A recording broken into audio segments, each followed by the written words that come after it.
Online apps, online rummy, online bettings, digital betting games పై కఠినంగా వ్యవహరించాలని ప్రభుత్వం నిర్ణయం తీసుకుంది. కేవలం ప్రచారం కల్పించే వారిని విచారించడం ద్వారా ఈ సమస్యకు శాశ్వత పరిష్కారం లభించదు. పక్క రాష్ట్రాలు, పక్క దేశాల్లో కూడా విచారణ చేయాల్సి ఉంటుంది. అందుకే అవసరమైన చర్యలు తీసుకునేందుకు స్పెషల్ ఇన్వెస్టిగేటివ్ టీమ్ను నియమించాలని ప్రభుత్వం నిర్ణయం తీసుకుంది.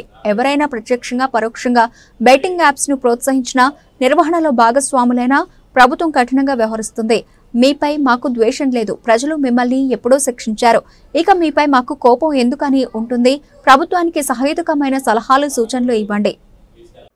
బెట్టింగ్ యాప్లు కానీ, ఆన్లైన్ బెట్టింగ్ కానీ, ఆన్లైన్ రమ్మీ గేమ్ల పట్ల అప్రమత్తంగా ఉండడమే కాదు, కఠినంగా వ్యవహరించాలని ఈరోజు రాష్ట్ర ప్రభుత్వం నిర్ణయం తీసుకున్నది.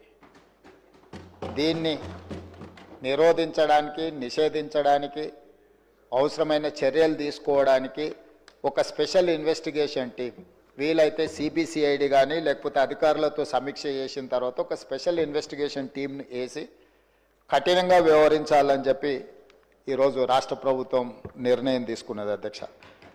అదేవిధంగా గతంలో చేసిన చట్టంలో దీంట్లో ప్రధానంగా 2 సంవత్సరాల కంటే మించి శిక్ష కూడా లేదు. రేపు వచ్చే